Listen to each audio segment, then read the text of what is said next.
আসসালামু আলাইকুম। আশা করছি সবাই ভালো আছেন, সুস্থ আছেন। আমিও ভালো আছি, সুস্থ আছি। কিন্তু বিষয়টা হচ্ছে আজকে সকালবেলা আমার সাথে লিটারালি একটা অবাককর ঘটনা ঘটে গেল। ঢাকা শহরে অনেকদিন যাবতই আছি টুকটাক। এই যে যে ছোট ছোট ছাপড়ি ঘরগুলা দেখতেছেন না, এই ছাপড়ি ঘরগুলোতে থাকে হচ্ছে যারা অসহায় দুস্থ গরিব। কিন্তু এই অসহায় দুস্থ গরিব লোকগুলাই আসলে আমরা যারা মোটামুটি রাস্তাঘাট দিয়ে চলাচল করি তাদের জন্য খুবই খতরনাক হয়ে হয়ে পড়ে আর কি। তো কিছুক্ষণ আগে আমি গিয়েছিলাম একটা জরুরি কাজে, কারণ বাজারের ওদিক দিয়ে আসতেছিলাম। তো এই যে দেখেন সূর্য উঠে গেছে, কি সুন্দর একটা সূর্য। রাইট নাও আমি আসতে হচ্ছে এখন খিলগাঁও ফ্লাইওভারে, ফ্লাইওভারটা কাঁপতেছে। তো এই যে এখানে হচ্ছে স্প্রিং এর কারণে গাড়িগুলো যাচ্ছে, যে যার জন্য ফ্লাইওভারটা কাঁপতেছে। তো মেইন টপিকে আসি আসলে। তো সকাল সকাল যখন আমি ইতে গেলাম, কারণবাজার ওদিক দিয়ে আসতেছিলাম আর কি, তখন কারণবাজার সিগনালে একটা ছোট্ট সিগনাল পরে, এই যে জাস্ট ছোট্ট, এই যে এখানে যেরকম দেখতে পাচ্ছেন এরকম ছোট একটা সিগনাল পরে। তো ওই ছোট সিগনালে আমি ছোটোভাবেই ব্রেক করে সুন্দর মতো ছিলাম আর কি। তো আমি এখানে একটা জিনিস দেখাই, এই এই আমার বাইকের মধ্যে এই লাস্টে হচ্ছে আমার এই ব্যাগটা আমি সবসময় সাথে রাখি। কারণ হচ্ছে যে আমি যেখানেই আসলে বাইক পার করি না কেন, তা আমি চেষ্টা করি যে আমার ব্যাগের মধ্যে যে আমার ইটা আছে, ওই কি বলে, আমার বাইকের যে ঢাকনা, মানে আমি যেটা দিয়ে ঢেকে রাখি আর কি, এই যে ব্যাগের মধ্যে এই যে যে তিরপলের ইয়েটা, সেই জিনিসটা দিয়ে আমি ঢেকে রাখি সবসময়, আমি চেষ্টা করি।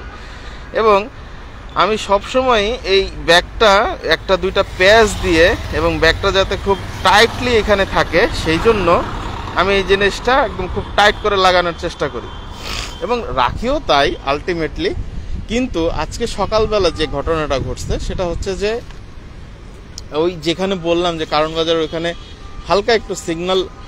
হালকা একটু দাঁড়াইছি, দাঁড়ানোর সাথে সাথে এক লোক পিছন থেকে, মানে সে যে পাশে ছিল রাস্তার মাঝখানে দাঁড়ানো, সেটা আমি বুঝতে পারছি। আমি ভাবছি যে রোড হয়তো ক্রস করবে, সে রোড তো ক্রস করেই নাই, সে বরঞ্চ আমার এই ব্যাগ ধরে টান দিচ্ছে। লিটারালি আমার এই ব্যাগ ধরে টান দেওয়ার কারণে মনে করেন যে আরেকটু হলে তো আমি পড়তাম, এক নাম্বার। দুই নাম্বার হচ্ছে যে আশেপাশে যারা লোকজন ছিল, একজন ভ্যান চালক সম্ভবত, উনি কাঁচামাল নিয়ে যাচ্ছিল কোথাও, সে করলো কি সেই কাঁচামালগুলা মানে নেওয়ার সময় সে চিৎকার করছে, এই নিয়ে গেল এরকম করে সে চিৎকার করছে। তো সে চিৎকার করার কারণেই মনে করেন যে আলটিমেটলি আমার এই ব্যাগটা, আমি তো হালকা যে আমি বামে চাপ লাগছে, তো এই জন্য হচ্ছে আমি এই ব্যাগটা সেভ করতে পারছি আলটিমেটলি। কারণ ওনার কথা যদি আমি না শুনতে পাইতাম, আমি যদি রানিংয়ে চলে আসতাম, তাইলে কিন্তু আমি কখনোই আমার এই ব্যাগটা আজকে লিটারালি নিয়ে যাইতো। হ্যাঁ, এই ছিনতাইকারীগুলো, এই ছাত্রীগুলা আমার এই ব্যাগটা নিয়ে যেত। এই ব্যাগের মধ্যে কি পাইতো আলটিমেটলি, এই ব্যাগের ভিতরে আছে একটা হচ্ছে শিকল, যে শিকলটা দিয়ে আসলে আমি অনেক জায়গায় আসলে এই শিকলটা লাগায় রাখি বাইকে। হ্যাঁ, এবং এটার মধ্যে ছিল একটা 500 টাকা দামের তালা। ওই শিকলটা এবং ওই তালাটা সব মিলে ধরেন 1100 টাকার মতো। আর এই যে ব্যাগটা, এই ব্যাগটা তো আমি বাজার করতে যেয়ে পাইছি। আর বাকি যে জিনিসটা, মানে আমার বাইকের যে কাভার, হ্যাঁ, বাইকের কাভারটা হচ্ছে ওয়াটারপ্রুফ কাভার ছিল, সেই কাভারটাও আলটিমেটলি হচ্ছে খুবই 600 টাকা দাম। এই সব মিলে আমার 1500-2000 টাকার মতো এই ব্যাগটা নিয়ে গেলে আমার মনে করেন যে আমি পুরো ধরা খেয়ে যেতাম সকাল সকাল। তো সবসময় ঢাকা শহরে এখন এমন একটা অবস্থা হয়েছে, এখন না শুধু, লিটারালি অনেক আগের থেকেই, মানে কার জিনিস কে মাইরা খাবে, কার জিনিস কিভাবে চুরি করা যাবে, সেইটা মনে করেন যে আমাদের প্রতিনিয়ত সবসময় আমাদের মস্তিষ্কের মধ্যে ঘুরতে থাকে। সো এই ব্যাগটা আলহামদুলিল্লাহ আল্লাহর কাছে অনেক শুকরিয়া যে এই ব্যাগটা আল্লাহ সেভ করছে আজকে। তো আমি পরবর্তী থেকে আমি এই ব্যাগটা নিয়ে আর আমি বের হব না, এক নাম্বার। আর দুই নাম্বার, যদি আমি বেরো হই তাহলে আমি চেষ্টা করব এটা মানে কয়েকটা উপায়ে বাঁধার জন্য। এখানে একটা বাঁধবো, আবার এইখানে জড়ায়া এখানে একটা বাঁধবো, সো দুইটা বাঁধবো। তো দুইটা বাঁধার কারণে হবে কি, আলটিমেটলি আমার সেফটা একটু বেশি পাবো আমি মনে করতেছি। এই সেফটিটা খুব জরুরি। এটার মধ্যে আমার টুকটাক অনেকপত্র জিনিসপত্র রাখি আমি।